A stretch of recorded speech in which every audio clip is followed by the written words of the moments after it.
After a setback against St Albans in the first of the Easter weekend matches, Tommy Widdrington was keen to get something out of the Easter Monday game against Havant Waterlooville.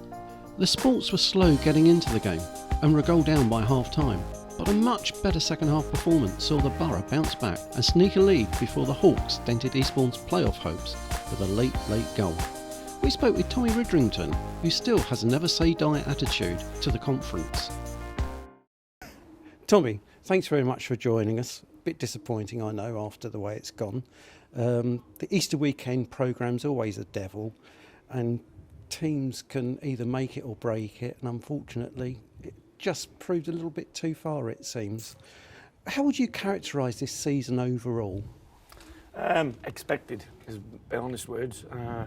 The group that we have, I feel, they're honest, they're capable on occasions.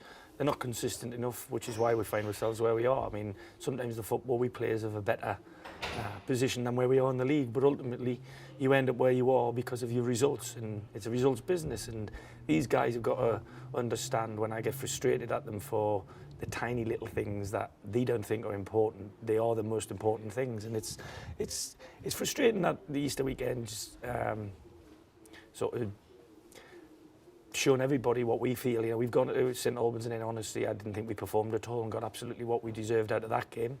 And we probably haven't taken what we deserved from this game, but that's because of the little things that some boys don't think are important, and I know that they are, that we didn't do. So, yeah, to score 2 goals at home, to be leading going into the 91st minute, we have to be disappointed not to have won the game. But at the beginning of the season, if you'd have said we'd have drawn with Havant, knowing what Havant are doing at their end, it would be a good result.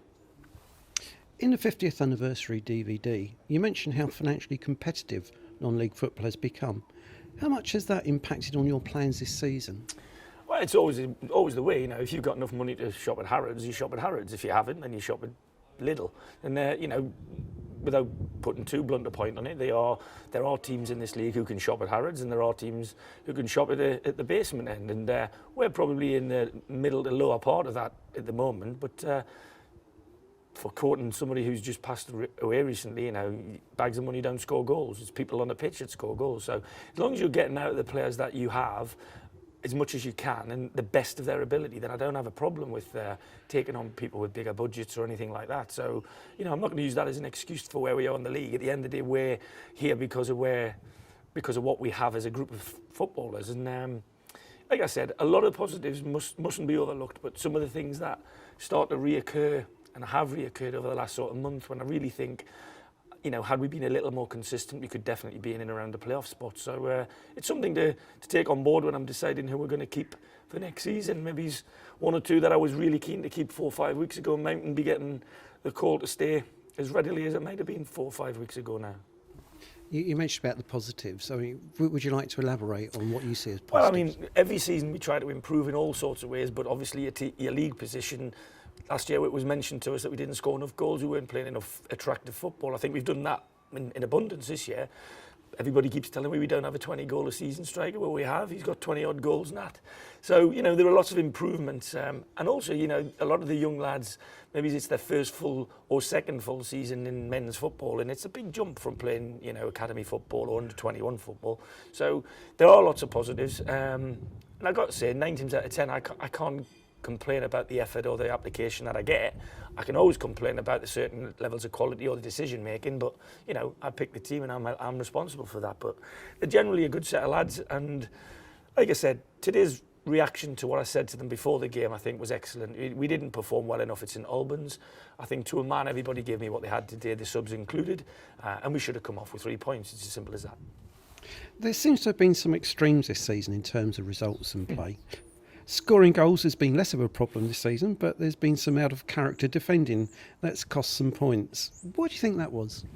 I think they go hand in hand. If you're going to be a bit more free-flowing and attacking, then you're going to leave yourself a little wider open. We understand, we feel that we've got 2 or 3 shapes or formations that we play, and we're more solid in 1 or 2 of them formations, but we're not as free-flowing going forward. So we can't be both at the same time at this current moment in time with the players that we have. So sometimes we have to pick a way of playing that's going to show us up at the back, which is what we did in the first half, and but for falling asleep in the corner, we'd have gone in at 0-0. And we were a little bit more free-flowing, I think, in the second half with a couple more attackers on the pitch. So, you know, we know what we've got. We know what we're capable of doing. We'd like to take what we should from every single result. And like I said, we didn't do enough at St Albans to take anything, so I've got no gripes about that. But we did more than enough today to have won. Their goalie's made about 3 or 4 really good saves. Lewis hasn't had a save to make, and he's actually had to watch 2 balls roll past him into his goal. So it is frustrating, but you know, you have to take the highs and the lows. And it hasn't been a fantastic Easter, but it's been a good 2016. We lost 3 games in about 14, I think, and in any way, shape or form, that's good. Overall, historically, the borough has a good record for good behaviour. Yet this season we went through several games during the winter where it seemed to have we had one red card after another. What do you put that down to, and how much did that undermine your planning for every game? Officials' decisions, simple. Some officials see things as red. Some of them see them as yellow. And I think sometimes when there's a game when there's lots of yellow cards going around, they're too readily given, I think, for menial things, and the game's almost becoming non-contact. I mean, we've had players sent off here for questioning a decision, and whilst that's not allowed in rugby, I've never known it not be allowed in football. So, you know, it's a difficult one. I don't want to make too much more comment on that. The officials at this level are here because of one reason or another, and you have to ask them on that, not me. The team had a difficult patch towards the end of last year, and just a couple of weeks ago you actually held an open session with the fans. How did that go, and how well do you think the fans have actually responded overall this season? I think they stayed with us. I mean, we haven't lost a lot of games at home this season, and we've gone further in all the cups than we have.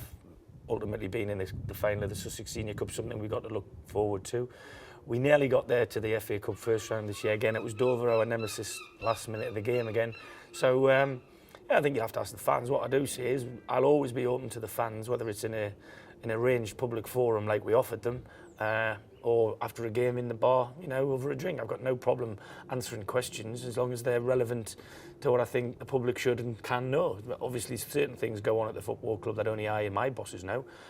Even the players won't know things that are going on behind the scenes. But I know what the infrastructure of the club is. I know what it's like from top to bottom, and I'm very happy with the confines that I work in. And when we did offer the opportunity to ask me questions about certain things, there were very few takers. So I've always said my door's open, as it were, and come and knock, and I'll tell you the truth. There's just a handful of games left to the end of the season. Are you going to go on the offensive for the highest place possible, or are you looking to experiment and offer some match experience to 1 or 2 of the academy players? I think a bit of both. I mean, we've got to make decisions on all of the academy guys. Most of them are maybe done in one mind, but we need to have a look if we can, possibly 1 or 2 borderlines in the first team, because ultimately that's where they're going to have to play. And you know, we forget we still got Ryan Worrell, we still got Bauer Bosma, we got young Matt Worthington. These lads are 18-year-olds. You know, they're playing, or they're certainly involved every week in the National South. So we've got to be mindful of not putting too many in at the same time. It's got to be, you know, the right ones with the right partners, if you like, or the right.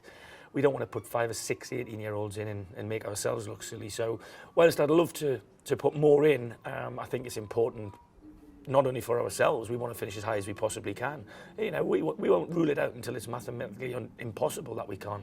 You know, that the season would be over on the 30th of April. However, realistically, we've just got to try and take as many points as we can and hope that's an improvement on last year. Very positive. And regardless of the playoffs, the team showed they can sustain a cup run. And you're in the Sussex Senior Cup final at the Amex on May the 20th. As you know from the 50th anniversary DVD, many of the old guard believe that the team's first appearance in the cup final was the launch pad for greater success. What are your thoughts and hopes for your guys' appearance? Well, we're in it to win it. It's as simple as that. You know, we've gone through the 4 or 5 rounds that we've needed to do, beaten all sorts of opposition, including Bognor, who only Grimsby and ourselves have beaten, I think, in the last 3.5 months. So, you know, we're very proud of the fact that we got to the final. Disappointed, obviously, that it's 3 weeks after the end of the season, and a lot of the players may well be out of contract and not tied to the club by their choice. It's, you know, something we have to face when we get there. Yeah, very much looking forward. It's a great stadium, and it's a showpiece for Sussex FA. So let's hope we can, both us and Worthing, put on a show. But like I said, cup finals are only good if you win them. So still mathematically possible for the playoffs? Absolutely. And a definite cup final? Well, it's a definite cup final, that's for sure. Like like I said, we have 15 points to play for. 62 points might well get you into playoffs if you won 4-5. But if's a big word. It's a small in letters, but it's a big one in meaning. So we'll be giving it our best shot. I know that. That's great. Always positive. Thanks very much, No Tommy. problem. Cheers, Graham. Bye-bye.